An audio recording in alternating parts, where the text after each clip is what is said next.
Hey, Hey, yeah, we're live this time. okay. We were doing a whole bunch of talking and I didn't even go live. So sorry, It's, it's everybody. okay. Yeah, I have to laugh at myself. Yeah. How you doing? Yes, I am great. How are you? I am doing absolutely wonderful. Great. Absolutely wonderful. I got what is it? Monday, Tuesday, Wednesday, Thursday, Friday. 4 more days, and I will be resigning from that job, honey. I have felt so light for the past almost 2 weeks. I keep getting emails. I got an email today from the auditor.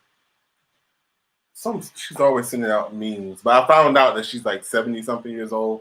So now Uh, I'm kind of okay. At first, I was like, that is the one that I want to lay out when I leave, but I realized she's just an older lady or whatever. But anyway, she doesn't um, isn't just want some people to like her. yeah, I went to the office today, did a client. I just felt so alive. You know, I can't even explain how it felt just to be in the coaching office, even though I'm, just really starting to put full time energy into Yes. building a practice. But just being in that space, and I met with a new client today, and even though she's only my third client that I have, I just felt so home. I Right. felt alive. I felt like I was doing exactly what I was What supposed you're to be supposed to be doing. doing. Yeah, Exactly. that's an amazing feeling. Well, Yeah. great.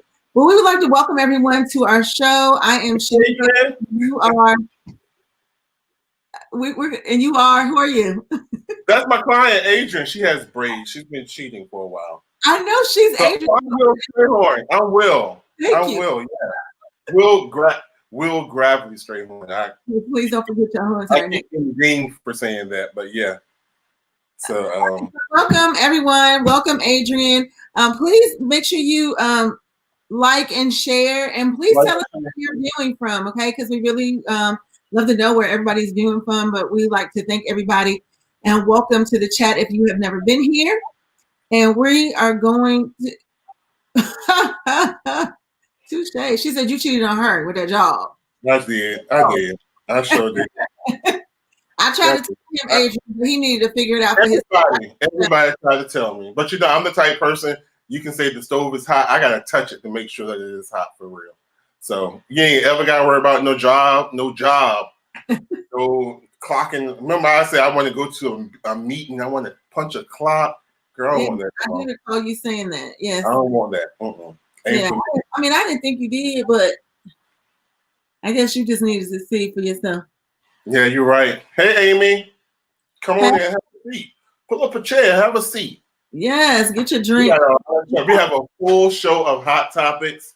So much has been going on. Did you get a chance to see Patty versus not Patty? I don't like to say versus Patty versus Gladys last night. Did you see that? I only saw just a tidbit of it. I didn't watch the whole thing. Did you watch it? I watched the whole thing, and I've never been until last night. I've never been a Gladys fan, but they said she did last night. I'm a Gladys fan. Yeah, they said she sung all her songs, and yeah, I was like, Patty, why are you not singing? But I don't think all of them. Everybody did that on all of their verses. I mean, they've been basically playing them, but Gladys came. I think even some of her songs, she came with an instrumental to show that she still got it. Right. And I mean, her voice and everything is still powerful. She said, like as you get older, I guess her key changes, so she's getting a little deeper. But she was amazing. Okay. So I was like, I didn't think I knew a lot of songs that Gladys had that I liked, but as she was singing them, I was like, oh yeah, she did sing that song. Okay. I watched all like 2 hours and then 15 minutes, and then Dion came out at the end. Oh, see, I heard somebody say that, but I was like, I thought the person who was saying that was joking. So I was like, oh, he just came out. I don't know why. Cause I don't know if it was like you would think that if they're doing this, they would be prepared for certain songs. So they came out, they saying the Friends, That's What Friends Are For, and Superwoman. Then look like nobody had rehearsed a verse, a chorus, or even their part of the song. Kind of like, wait a minute, come on, these are 2 songs that were big hits for y'all. If y'all gonna all 3 be on stage together, it seems like somebody would say we need to, brush up on our lyrics. Right. At least know what part you saying. Right. So, Yes, I totally agree. Her voice, everything still powerful. Okay. Yeah, Adrian said, she was too busy being. Yeah, Patty was. Patty LaBelle. Yeah, Patty was being a diva. But, that's Patty. I love Patty, but I'm a new fan of Gladys. Okay. Yeah, okay. Absolutely. So, what are we talking about today, boo? We have a lot to talk about. Yes. We have a lot of things that we didn't check in. Finish with in the last couple of weeks. So we have a lot to discuss. Please make sure you all share, comment. Please share in with our comments, because it just definitely makes the show a lot better when we hear from our audience. But if you don't, Will and I will have this conversation and we'll keep it moving, and hopefully you will. Like that. Yeah, you'll chime in and we'll go back and read your comments and respond to you accordingly. All right. And we got 4 more days, so yes, let's chat. You said what happens in 4 more days? Girl, I'm through with that job. Oh. Okay, so with that being said, and Will being done with his job, let's get into it. All right, so let's start off. Okay, because I always like relationship questions and what would happen, what would you do, would you, just things that happen. But I want to talk about hall passes. Hall passes. Okay. So I would like to know that if you or your significant other had something happening, maybe you just weren't into sex anymore, you just didn't want to have sex anymore, or maybe you had a procedure that causes you not to be able to produce, if you will, like you used to perform. Yeah. Yes. And or you just are just not into it. Would you give your significant other a hall pass? This is not supposed to be dead. Because I'm trying. Y'all just. I would want them to give me a hall pass, but if the tables were turned, I wouldn't want to give anybody a hall pass, because I would feel like you should feel sorry for me. But would I give them a hall pass? No, but you know what? Me and Justin have a saying that if you're going to cheat, just make sure I don't find out about it. So if that's what you're going to do, maybe it will be that type thing that just goes unheard. I know you're getting it from somewhere, but you're respecting me enough that I don't suspect it, I don't see it, I don't hear about it. You don't feel being cheated on. Maybe it would be, we're not going to discuss that. Let's just say that I know you're getting it from somewhere because I can't do it. And you have respected me so much that I can't feel it, I can't see it, I don't hear about it, but of course I know what's going on.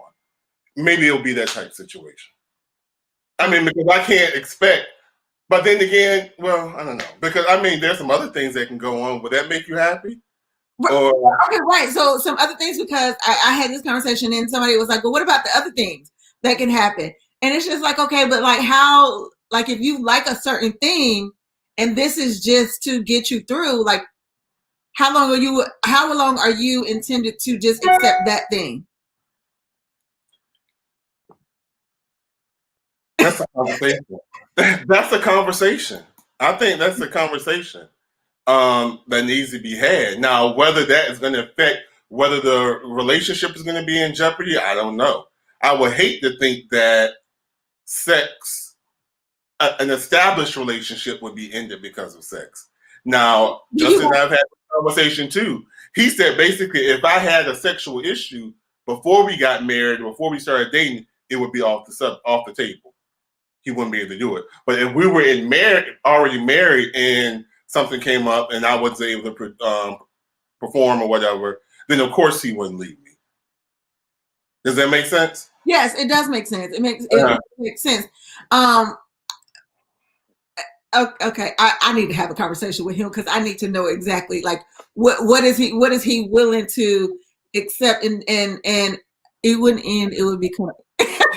It will become entangled. Exactly. It will become entangled, but just don't let me know about the entanglement. Right, because I mean, to a lot of people, two people, sex is very important in relationships. So you can't just be like, oh, well, like this is not an important factor to me. Like, especially if it's an important factor. But yes, I definitely think that. So if you haven't had the conversation, I think it's time that you have the conversation. And yeah, I think it's something that you as relationships, as the couples, you need to discuss that, because it's a thought. Like, I think about it and I wonder, like, I just remember seeing this, something similar to this on Steve Harvey's show, and the lady mentioned her husband and he was sitting right next to her. And then Steve basically was like, listen, I know it's embarrassing, but you just need to go on to the doctor and get a blue pill and like give her what she is needing from you. Cause she's like, we haven't had sex in over a year. And I'm like, like how long is too long to wait on somebody? And like, at what point, like after 6 months up to a year, like, are you feeling some kind of way because you haven't had sex with your significant other in a year? Like, that's just a long daggone time for me. But you know what? What is it? Unscripted, what is it? Unfiltered, unscripted, uncut? So this is a real moment. Never said it before on air. But, in my last relationship with Nate, everybody knows I was on dialysis for a long time. One of the side effects of dialysis is you can't perform as a male. So for like the last maybe year and a half of our relationship, there was no type of sex, basically. The intimacy had gone down and the sex had gone down. And that's why it hit me so bad when I found out about what I thought I had found out about, that, there was another person that was doing that. And not like I didn't suspect anything, but the fact that somebody else had to come and tell me. Right. And they knew about it, and who else knew about it. That's what really hit me so hard. As a man, that's what had hit me so hard. So would it have been different had he told you himself, or you just, or it would have been different? I had just never known about it. We had just continued for the next years, and I didn't know where he was getting it from. But the fact that other people was in on it and I won't in on it, that's what kind of hurt and embarrassed me so much. Does that make sense? Well, I think people, I think that, people do want to look out for your best interest, and what I was about to say, people need to mind their business, but I can't even say that, because if I kind of saw my girl's husband or boyfriend out, like I'm you liable to say something. Yeah. And not even really know the situation, whatever, the case may be. And then it's like, so I can't even say that. So, yeah. Yeah. All right. Nobody else got anything to say about that? Tanisha? What? What? Okay. All right. Where's Jan? Is she up here tonight? I don't know. Maybe she'll chime in just a little bit. She have a couple of things going on. Okay. Yeah, so hopefully she'll chime in. All right. So can you imagine, just in a little over a week, it would be a year already. Me and Justin. You've been a hostess almost a year, and we still don't know what we're gonna do. Last night we were like trying to put together this brunch, because people, for some reason, is it like a tradition that the bridal party gets together at the 1 year? Because everybody's calling us that was in the wedding, like, so what are y'all doing? What are we doing for the 1 year? And I'm like, I didn't think that you could do something. Well, I mean, probably so, just because we're the time of the time in which we're in, and people probably want to celebrate it. Oh, y'all, that it's it is years. Yes, I was thinking about that too. I was like, oh, it's going to be a year. That's already. So we were scrambling like all last night trying to figure out if we were going to like have this big brunch and cater out the what is the thing across the hallway? The country. I mean, your clubhouse. Yeah, there you go. And because it's really nice, so we're going to do that. But I was like, it's just too rushed because it's like a week. So now we're on going to the mountains. Perhaps we don't know. But we're trying to do something. So this is my topic. So Michelle Obama, she gave us expert dating advice that we didn't know that we needed. She said, you can't Tinder your way into a long-term relationship. She said, there were times that I wanted to push Barack out of the window. And I say that because it's like, you got to know the feelings will be intense, but that doesn't mean that you quit. And these periods can last a long time. They can last years. She said, despite their ups and downs, Michelle said that she ultimately learned that the key to winning at marriage is effective communication. She says, I've had to learn that he feels things much more deeply over a longer period of time. So I had to learn how not to go there. You have to learn to communicate in a way that the other person is going to hear it. So as I approach 1 year of marriage, and we've had this conversation before with he and I, as I approach 1 year of marriage, I have so much to learn about this guy and about marriage because he's totally different than any relationship I've ever been in. Okay. But one of the things that I'm learning is the key to an effective marriage is picking your battles. I can find a way to argue with this dude every single day, probably 4, 5, 6 times a day. But I've had to really learn that one of the key ways for this marriage to work is I got to learn how to pick my battles with him. So that means a lot of times I can't have the last word because he always feels he got to have the last word. That's one of my things. So how long have you been married? And then what have you learned is the key to winning at marriage? Okay, so next month I will be married 25 years. Wow. And to me, 25 years. The key to marriage is to winning at marriage. To winning at marriage. Okay, to winning at marriage. I think the key to winning at marriage is communication. I think that it is also I think that it to separate yourself from this person.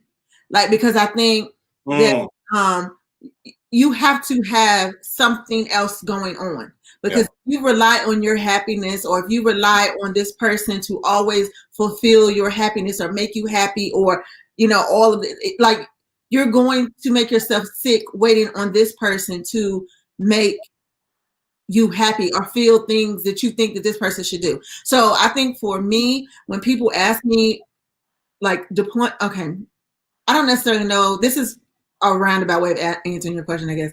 Mm-hmm. Deployments have saved our marriage. Or help winning, because it was like right at the moment sometimes that I felt like things were about to explode, he was deployed. And it was like that 6 months, like we needed that 6 months. And then, like I said, communication, taking vacations away, being away from him, and what I always want to say is sex, but I mean, Let me ask you this. Do you feel like when you got married, you lost part of your identity? Or you gave up some of your identity? Really? I can feel that happening again. That was me and Nate both discussed that was absolutely probably our number one issue, is we were two like this. It was always Will and Nate. It was never Will, and then there's Nate. It was always Will and Nate. And we smothered each other, basically. And that was because I was very controlling. I own that. And I said the next relationship, this marriage, I wasn't going to do it, but I can see the same thing developing again. So I'm putting brakes on that, trying to get my own thing going. He's doing his own thing, and then we come together for what that gives us time to miss each other. Right. First, right. And think at each other about. I mean, I really do think that even though communication, I mean, and really, I mean, people don't recognize it, but I think it's really true. And I do think that it is very important that if you have not read the book, The 5 Love Languages, that you do. Because, I think that when I always say, love me for my love language. Don't love me for your love language. Because I don't respond the same way based on your love language. So if my love language is quality time and your love language is physical touch, well, that's not my love language. So don't treat me like that's what my love language is.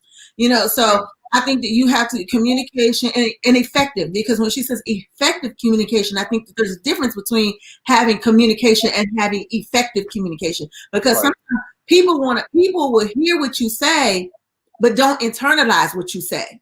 It's like, okay, I'm going to listen, but that's all I'm doing is just listening. I'm not internalizing it.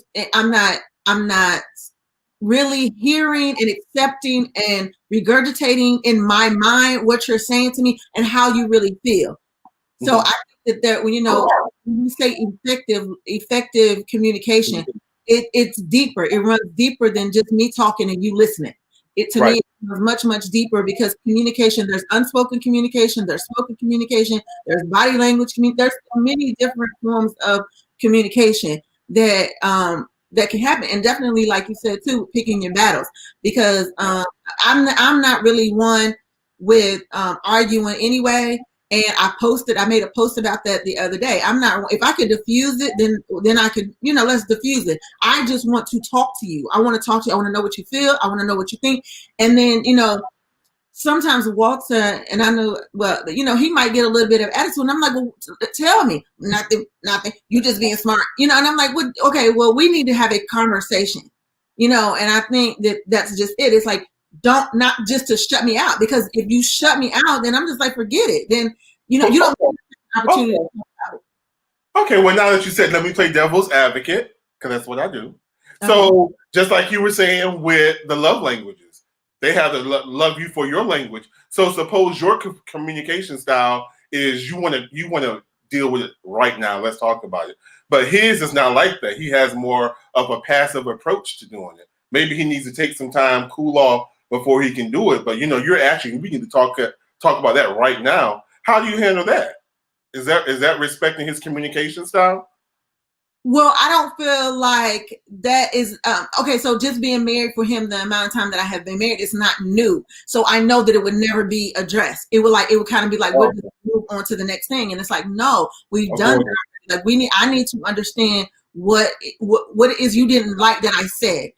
Like it's like, okay, again, let me just say that it's like you and a group of friends are hanging around, but y'all got one of the people that's in the group is a jerk. But all of y'all talk about the person being a jerk, but don't nobody ever tell this person that they're a jerk. Right. So it's like, it's like never addressing the elephant in the room. It's like, no, we're not going to keep sweeping this under the rug. Like, we need to talk about it. How am I ever going to fix it? Or how am I going to ever know not to say that again, or to do, if you just be like, nothing, never mind, just whatever, just let's move on. Like, no, right. I'm not doing that. Like, I'm not doing it. And I feel like at 25 years, like, you ought to know everything about me. At 25 years, I should be able to say whatever I need to say to you. You should be able to say whatever it is. And we need to move on. Like, I don't feel like being in somebody's life for 50 years and I got to sleep with one eye open and one eye closed because I'm not really sure who you are. Like, no. Yeah. I said he had to understand her language and effectively try to communicate with her that way. But I think that's two-sided. Yes. Others' communication ways. Yes. And it's definitely, it definitely is two-sided. But I think that even still, like, even though I don't like confrontation, I still try to be more of the communicator. I'm still like, let me understand what you're saying. What are you trying to say? How is that? And it's funny, because I think that even if he were to cheat, which is funny, even if he were to ever cheat on me, I would just be like, well, let's talk about it. Like, now, would it be before or? Well, I'm older. Absolutely. I'm not fighting you. I'm not flattening no tires. I'm not throwing your stuff out in the street. I'm not doing that. You know what I'm saying? I'm not doing that. I just like, well, let's talk about it. Like, because it's something. And I think that that's the thing that people, it's like, okay, something happened. And whether it's that person just doesn't want to be with you, or maybe that person tried to tell you on multiple times, and you just didn't listen. You know what I mean? Just didn't listen. So it's like, okay, like, I tried to tell you and you didn't communicate effectively. You kept brushing it under the rug. So, I just think that communication fails. It's a really big lack in people's relationships. And I think that people don't take the time to get to know each other. I think you jump in these relationships and it's like, oh, we're hanging out. We met through mutual friends and now we living together. And it's like, you don't really know if at nighttime, he giving you a drink and he out, killing people at night. You don't know. Yeah. You're right. I know you're talking about me, but you're right. Yeah. Okay. Being understanding and communication and space is the key. Yes. Okay. All right. Your turn. Okay. Let's dive into this. Toni Braxton. Let's talk about her. Toni Braxton. Yes. So this was yours, but I'm gonna steal it. So she was basically, and did you have it up here? Because I don't think that I had like verbatim what she really said, but I could kind of like, well, basically she was being interviewed, and she basically said that she just wishes that in her 20s that she would have done a lot more. She would have done more things than now that she's in her 50s. That she would have had more sex. That she would have did more. She would have had more sex. She would have did a little bit more cocktails. She said, "Drink more cocktails." Yes, did a little bit more smoking. Yeah.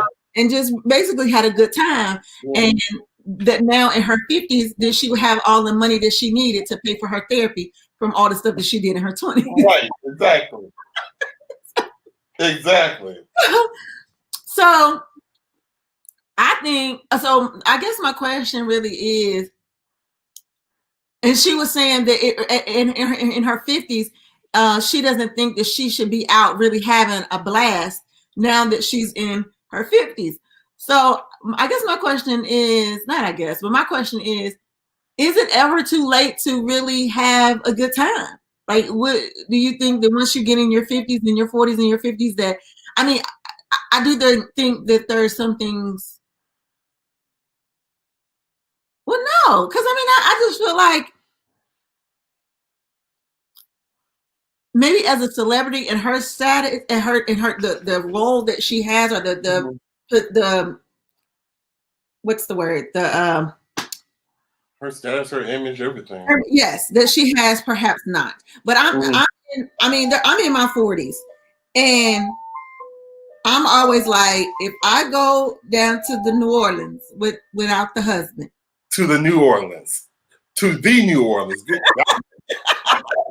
I hope you listen, Walter. To the New Orleans. Okay.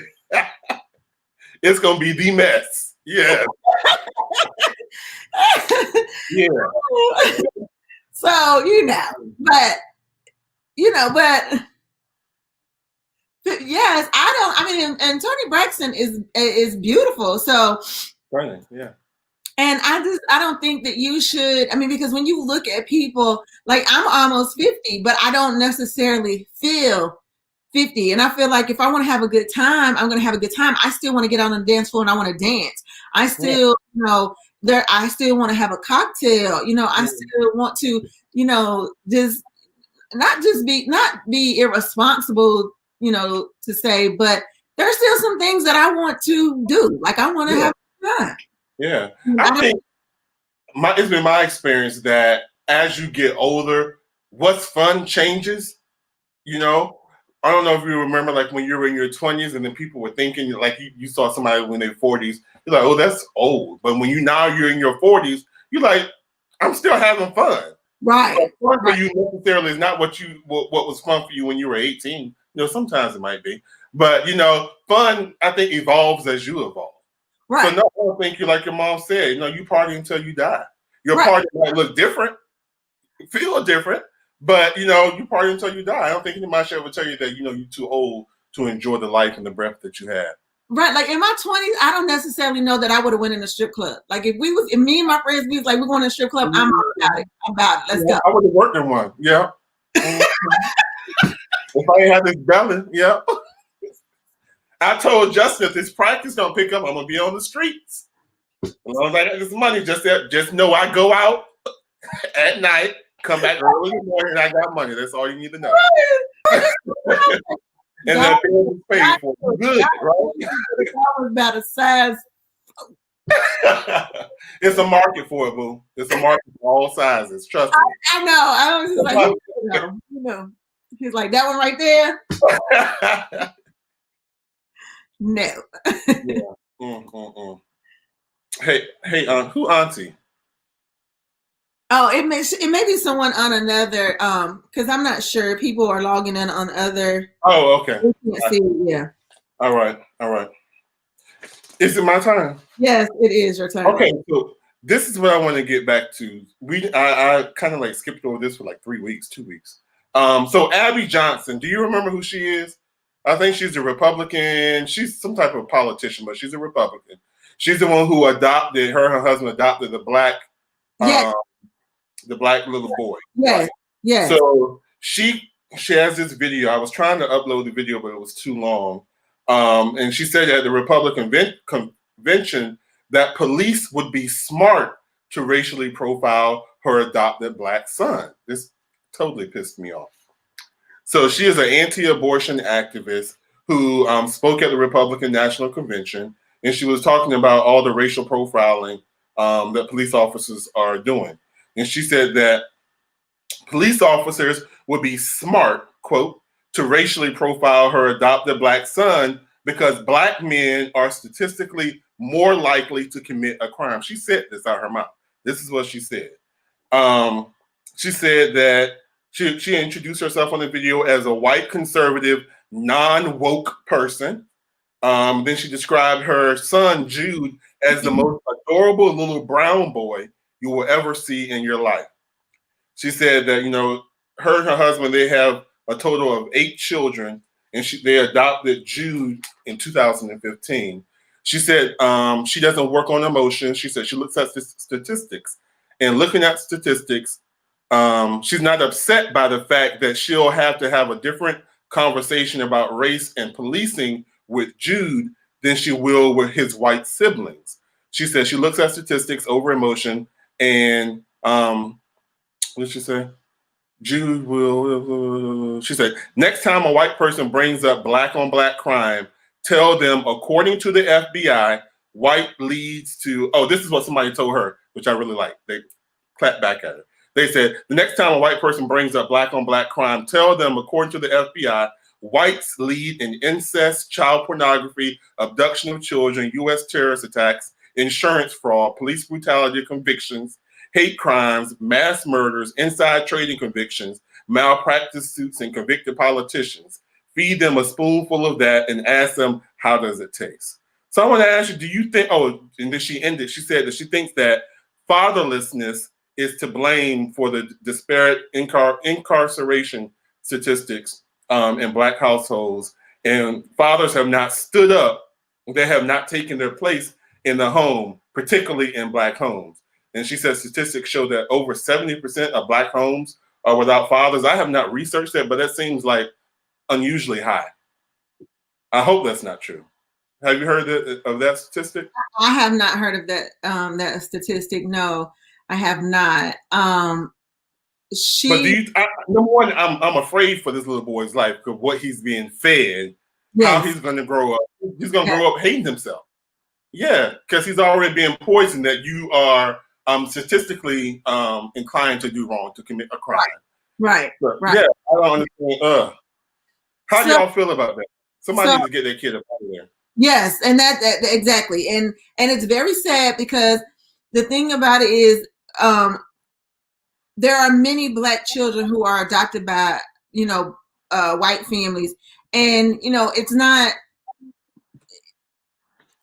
all children being adopted out by white families is a bad thing, but when you come across a situation where it's like this, it's very rare that, well, first of all, let me say this, it's very rare that you see a Black family who has adopted a white child.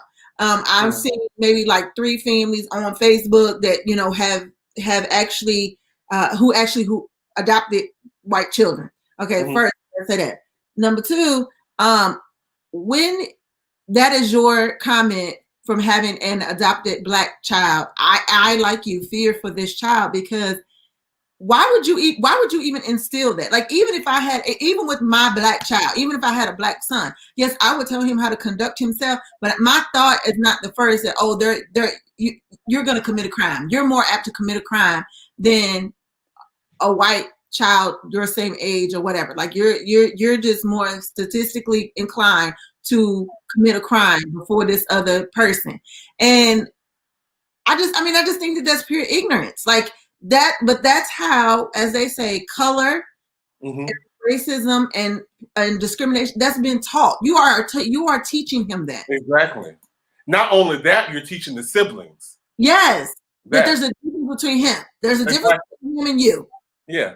Yeah. And he's growing up feeling like he's less than. Right. I'm already adopted. Number 1, I'm adopted. I'm adopted by a white family who in their mind thinks that I'm more apt to commit a crime than her other white children. And so I'm going to always be looked upon. So so to me, anything that happens in the house, who you think going to get blamed for it? Yeah. Jude. Right. Exactly. Right. The little cute little brown boy. Right. Come on now. So Uh, it's disgusting, all in itself. yeah, absolutely, absolutely. Thank you, Amy. Yeah, yeah, but you know, when I mean, you know, people say all the right things to get, you know, to have children adopted, and Yeah. you know, and you know, she says that now. I'm sure she didn't go into the adoption agency with, yeah, I'm going to teach, you know, saying all those things. I'm sure, but you know, But people. she should have been. I'm hoping. Well, you know, I don't know because we have been approached by the agency that we're working with about Caucasian kids, and I'll have to be. And I'm not racist at all. I have a lot of Caucasian friends, but I just don't feel like I can properly raise a Caucasian child. I don't feel like I could. Justin feel like he could. I don't feel like. I mean, even though a lot of people say, well, you know, you don't have to really raise them about their culture because the whole world is their culture, but when I look at like in this situation, how is he going to learn about his heritage? She's definitely not going to teach him Well, she's the definitely health part of his heritage. right. And I doubt if she has anybody in her circle who she's going to allow to mentor him or do whatever so that he's exposed to the healthy part of his heritage. He's going to grow up always feeling like, you know, he's less than, like his people are, like she said, statistics. They're more apt to do criminal, they're incarcerated, all of this. Right. So he's going to grow up basically with self-hatred. But you know what? I honestly think this. I think that if I had to raise a white child or even a biracial child, I don't necessarily think that I would have a problem. Like I just because I feel like it's still about the love. I still think it's the love that you would give that child, any child. You know what I'm saying? Yeah, I mean, the love is going to be there, but what are the other aspects of raising them that you may struggle with? I mean, Like well, I don't know what you eat, but you know, are they going to eat like in my house? I don't know if they're going to eat collard greens or have ham hocks. I don't know if they're going to do that. Just like chicken. I don't know if they're going to eat all that. But I think that it's dependent on how old, at what age. I mean, because even, I mean, my thing is, I think that that's a preference because even with my nieces who are all black, you know what they eat? What? They eat chicken nuggets and French fries. I think all 3-year-olds eat, and 4-year-olds and 5-year, that's what they eat: chicken nuggets and French fries. Like they don't know nothing else. So I think that that's just a preference. Like, you know what I'm saying? I don't think that that's even an issue because I think all little kids eat chicken nuggets and French fries. So but when little kids grow up to be adults, you don't think they have a issue because they can grow up around people in their culture? Okay, it's a family that I follow on Facebook, and it's called Raising the Culture. I think that's the name of it. But she adopted. They were actually on what's her Kelly Clarkson show, and they had adopted a little white boy, and his father came, and his father, and he's remarried, and they already have a daughter, and I think she might have been pregnant again. But it wasn't, he was with somebody else who had the little boy. The little boy was adopted out by this black family, and he is with them. And I mean, there is no, whenever I'm watching them on Facebook, she's like, okay, like, come on. They call him Boosie. They're like, come on, Boosie, whatever. And she just treats him like the rest of the kids, you know what I'm saying? And like whatever they eat, he eat. What, you know, whatever you like, whatever. So I just think that, you know, it's just like raising a child, and I think it depends on the age of the child. Like if you introduce things, it's like, okay, you know, maybe they don't have a taste for that, and then they like macaroni and cheese. Okay, I'm going to give you macaroni and cheese. Or you give them chicken nuggets. Okay, I like chicken nuggets or peas or whatever. You know, I don't think that would be. And I don't know. I just think that that's a very small portion. But we're talking about as a child. Now hype, and I like the interaction. I'm not offended by it. Help me, because Justin says I'm wrong. He evidently thinks that the agency thinks that that's why they didn't call us anymore, because they probably think, you know, whatever. But this is what I think. I like the plan. We've already talked about, I'm a planner, so I look down the road.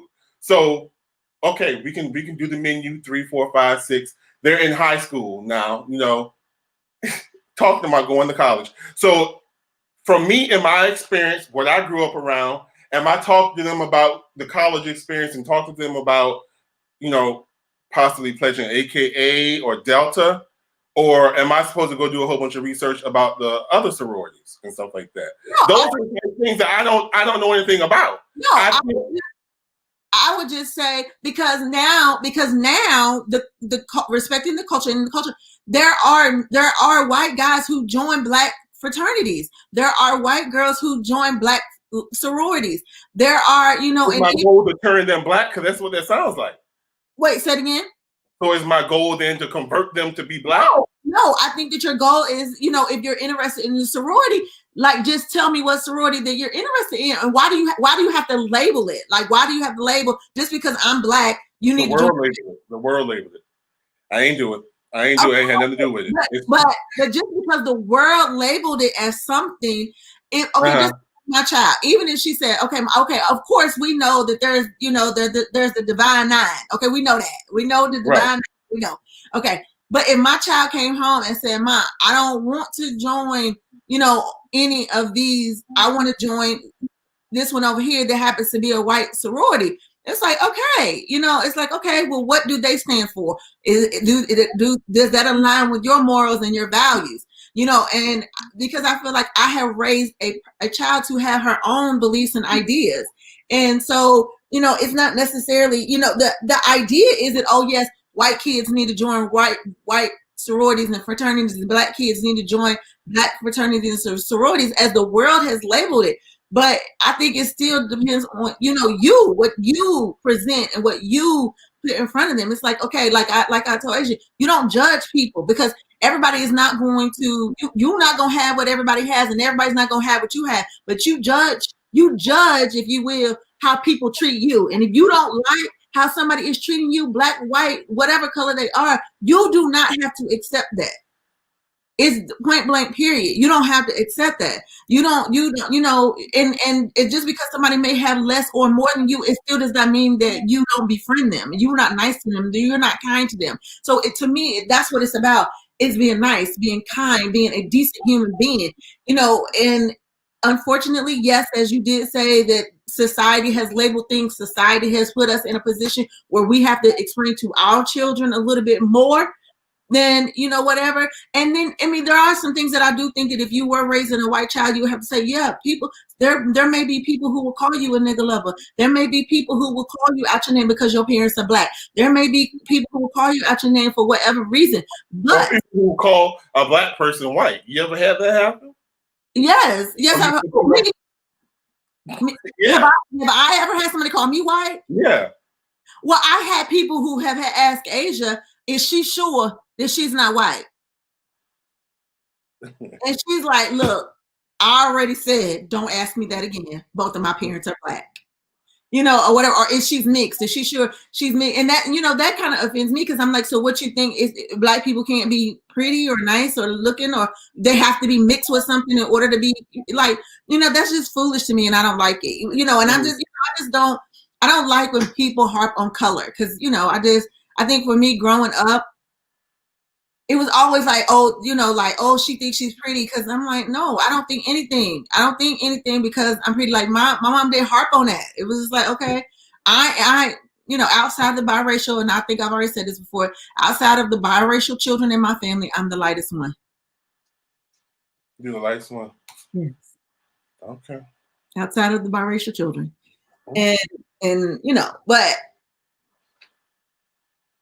but nobody really, like, it was one person who said something crazy, but outside of that, like, nobody ever really said nothing about my complexion, my color. Like, I didn't get that feeling until I went to like middle school. Like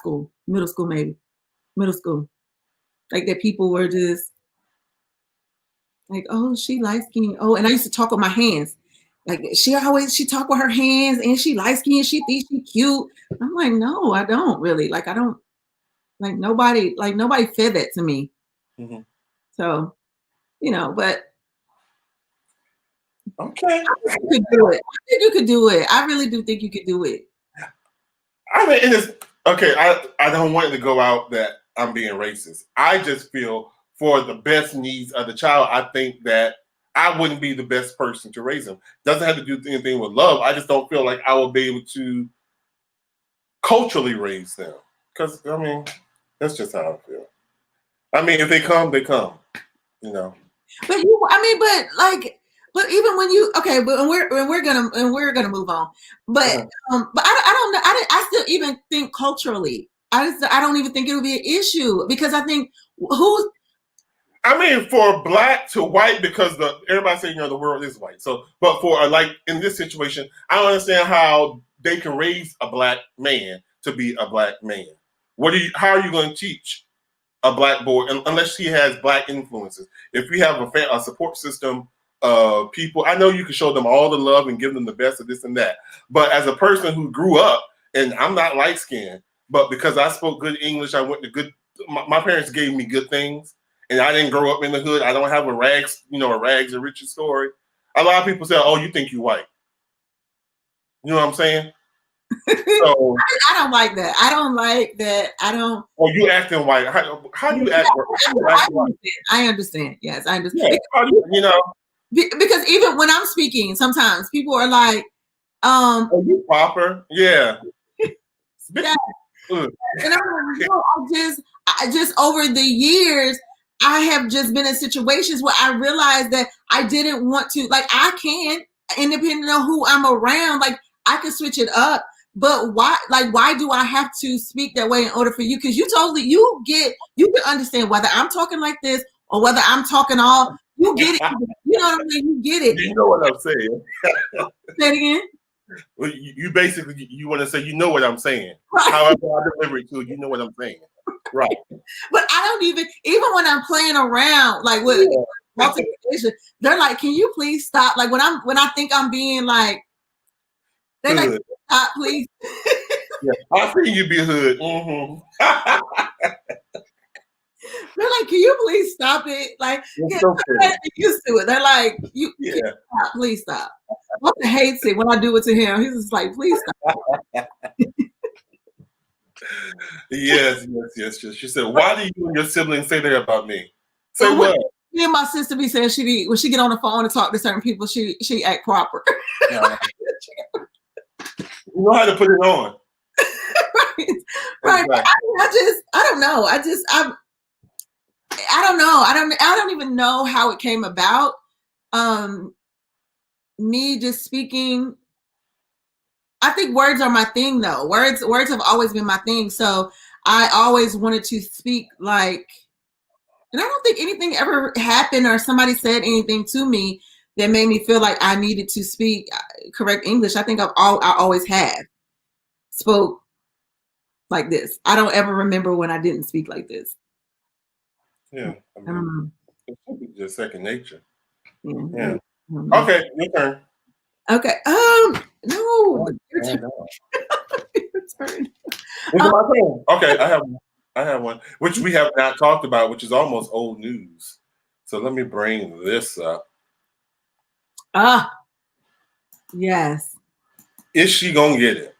So, wife of near billionaire Dr. Dre, who is worth $820 million, almost a billionaire, Nicole Young has become accustomed to an incredibly lavish lifestyle. She's asking for almost $2 million a month.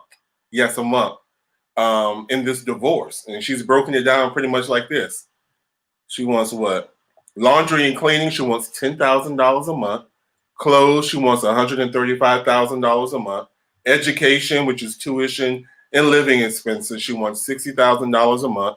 Entertainment, $900,000 a month. I don't know what type of entertainment.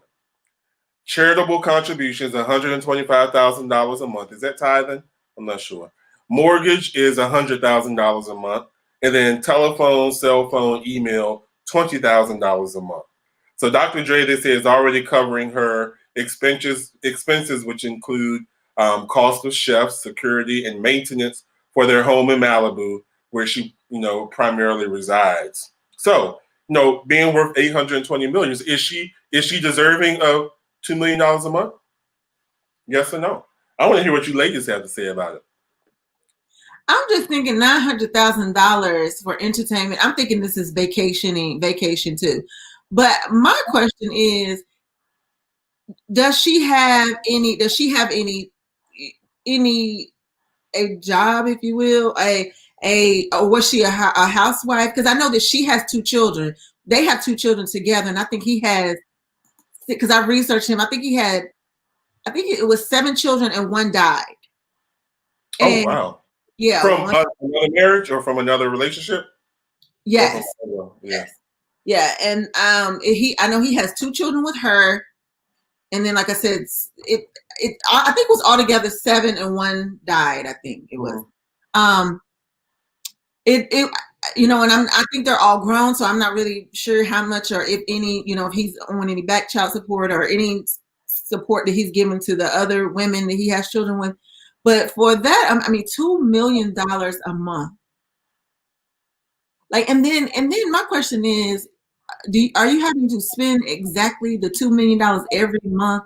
I mean, or is this a rollover? You know what? Like, I mean, $2 million a month. $2 million a month, which is $24 million a year. Remind you, his net worth is $820 million. So are you saying she's not deserving of it? Is that what y'all saying? John and Amy, all y'all real quiet. I'm not saying that she's not deserving, because we don't really know what was going on, why she really wants a divorce, what was going on in the marriage. Was he abusive to her? Was he really? Yeah, he was. She said, I think she said verbally. I don't know if I know there was a gun incident at one point, but I mean, because according to, was it Miss Chalet? Justin said, he always talking my half. So I mean, if he is anything, was it Miss Chalet who said that he was like really? Talking about Dr. Dre. I remember Miss Chalet talking about someone. I just don't remember if he was the rapper. But yeah, I do. What, that he was abusive? Yes. Okay. Why do I think it was her? Why do I think? So if it was her, or if it was, because I think they have a baby. She's worth the $2 million.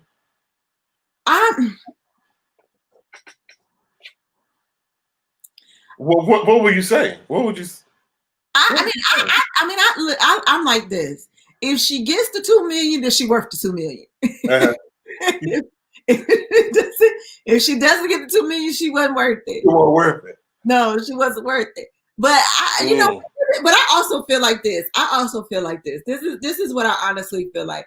I feel like if we're gonna separate, really, and I don't know why, maybe this is just my naivete.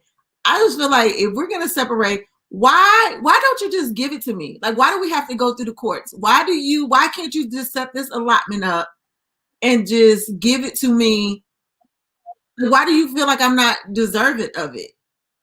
Like, whatever it is that we conclude, like, why do we have to go? I would just like to think that you would just give it to me. So you're just basically saying it's going to be an amicable separation, because it's not. I don't know if this one was amicable. I think there's a little tension between them two. So I'm sure he's not willfully offering much other than what he's paying for now. Because my thing is, you're already paying for things, and like, how much does that accumulate to? So I would just feel like, just give it to me. Like, I've been with you for this amount of time. We have 2 children, and although she didn't even say anything about the children, but I don't know. Exactly. Right. She said everything about them. She didn't say nothing about them kids. But I mean, I think for him and just what he's worth, I don't see him wanting to get drugged through the dirt on the mud, just out of this with her. I don't see it, but we'll see. Yeah, we will see. And, because then on the flip side of it, Cam Newton's his children's mother, I think they have 4 children together, and she was asking for $15,000 a month, just for the children. So I just feel like, and then she wrote down an estimated list, an itemized list, of the things that she was needing for the children. I just feel like for one person to need $2 million, and then again, like I'm saying, like, do you have a business? Do you have, do you have any other things that you're doing, or were you just a housewife and you were in, and you feel that you're deserving of $2 million a month just based on that? So you don't feel like the fact that he had her accustomed to all these things Yes, I do should play feel like, into the fact that, but oh, yeah, just like Amy just said, right?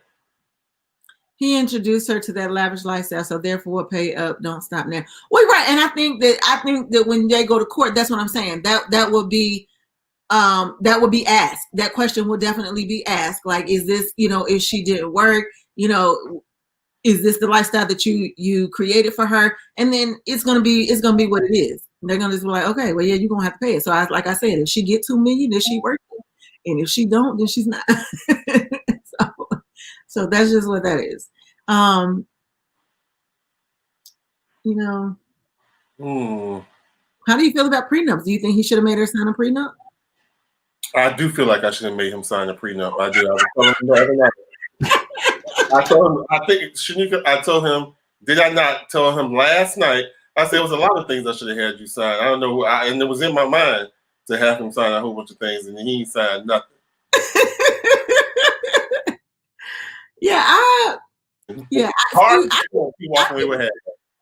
I think a prenup is just a piece of paper that says I could put you through all kind of hell, and when I'm done, putting you through all kind of hell, you're not getting nothing.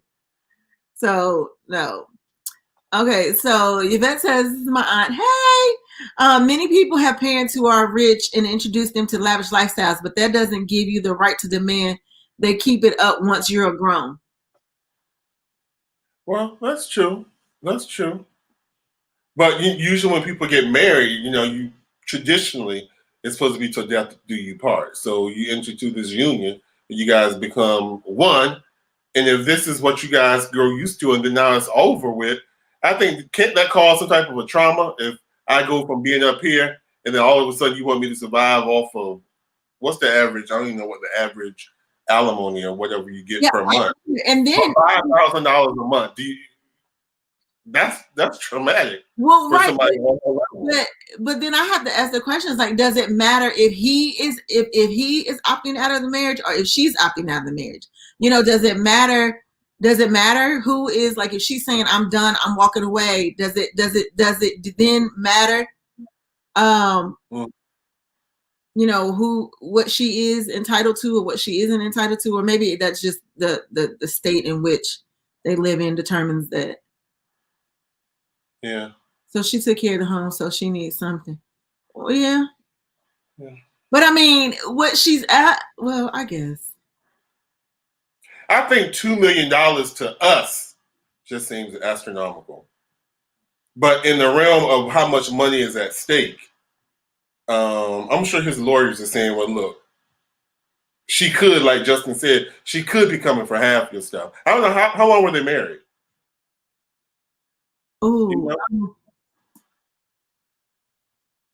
Oh, well, I am not sure. Well, I want to say at least 10 years. I want to say. Oh, snap. Shouldn't hit that 10. Yeah, she could be coming for more. Right, because I think, because that's a spousal. Lord, excuse me. That's that spousal support. I know, Your mom getting juicy talking about that. that just said, spousal support. It didn't really, it didn't go into like, okay, so once I get this spousal support, what else? What else am I entitled to? He said 24 years. Oh, okay. 24 years, she getting $2 million a month. Ooh, you think I could get $2 million a month? 24 years. She said she sure, yeah. So I don't know. I'm interested to see how it ends. Because I remember the time when Michael Jordan had got divorced. And at that time, Juanita Jordan was like the highest settlement. I forgot how much she got. But she's sitting pretty. It's like, yeah. What you thinking about? Let's move on. Let's move on. We got time for one more. You sit there thinking and smiling. Oh Lord. Text me. I'll be sure to let you know. Okay. Okay. All right. So there's a couple of things. Okay, I want to talk about the pastor though. I want to talk about him. So there's a picture of this guy on Twitter. His Twitter name is, or his, I don't know if that's what you say, his Twitter name is Damien Versace, right? So I guess last week or maybe over the weekend, he posted a picture of himself, and he's out of Montreal, I think it says, and he was saying that he had just preached his first sermon to 130 people. And he was kind of like sitting back in his car, and he had his little shirt unbuttoned, and like he had on a white shirt, and his shirt was unbuttoned, and you could like see his chest. And it was on Facebook, and then it was a young lady. Huh? Yes. Hey, Pastor. Go ahead. And so this young lady basically shot her shot. And so everybody was like a bunch of people who were like helping her. And she was like, she was saying that she's into the Bible. She reads but that's the picture. That's the picture that he posted after he finished preaching. Mm-hmm. Yeah. And so then if you go on down in the comments, he says, of course, I wasn't up there with my shirt unbuttoned like that just to clear it up. I just unbuttoned my shirt when after I finished preaching. Right. So my question is, what is it? Don't lose your train of thought. Is there some sort of where Justin at?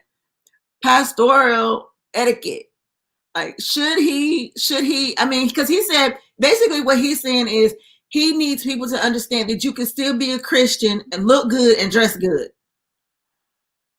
That we've had that conversation.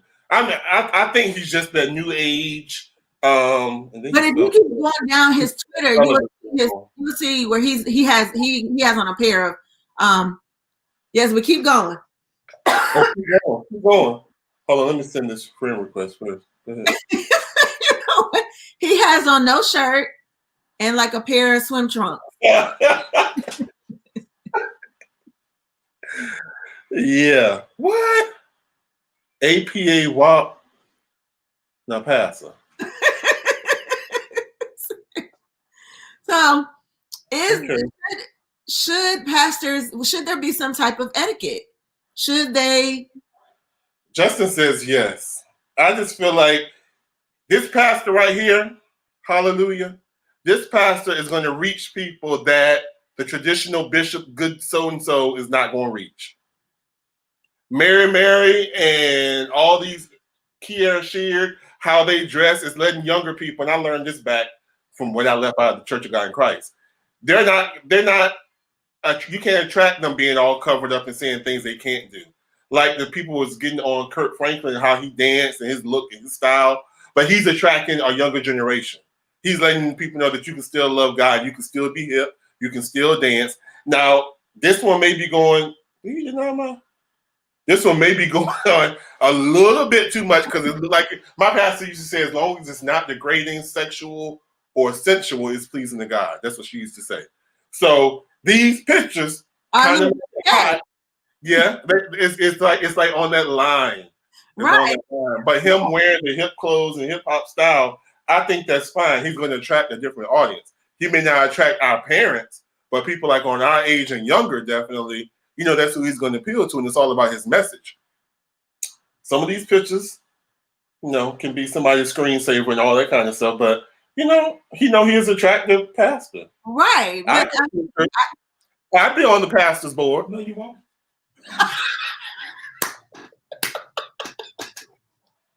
You want me to I'm in the studio. You're not supposed to come in the room. You want to make it to the parking lot.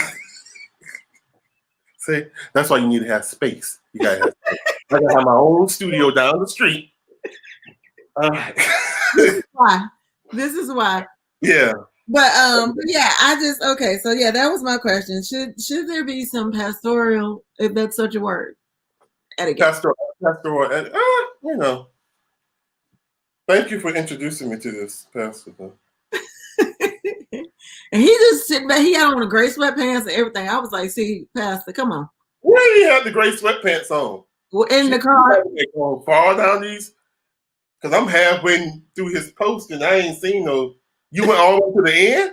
What he has on a swim. You had to text me because, yeah. What? He has on some swim trunks with no shirt on. I haven't even gotten that far. You went all the way down. I want to know what kind of car this is with.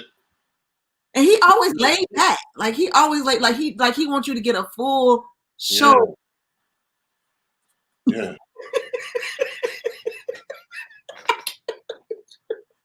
Hallelujah. Yes.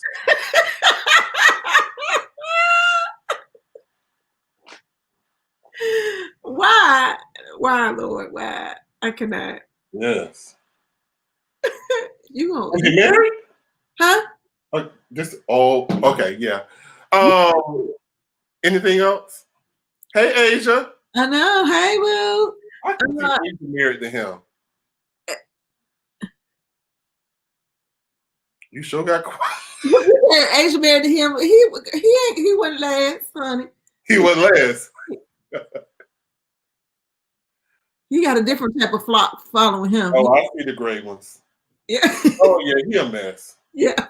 He a mess. Pastor, you a mess. You know what he doing. Justin said no food for you.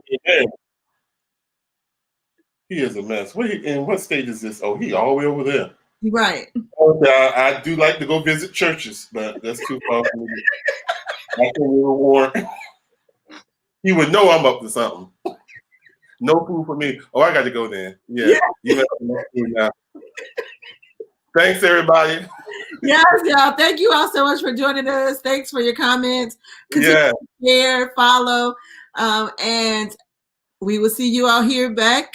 I can't even talk. We will see you all back here next Monday, same time. Same place. All right. Love y'all. Talk to you soon. Have a good week. Bye.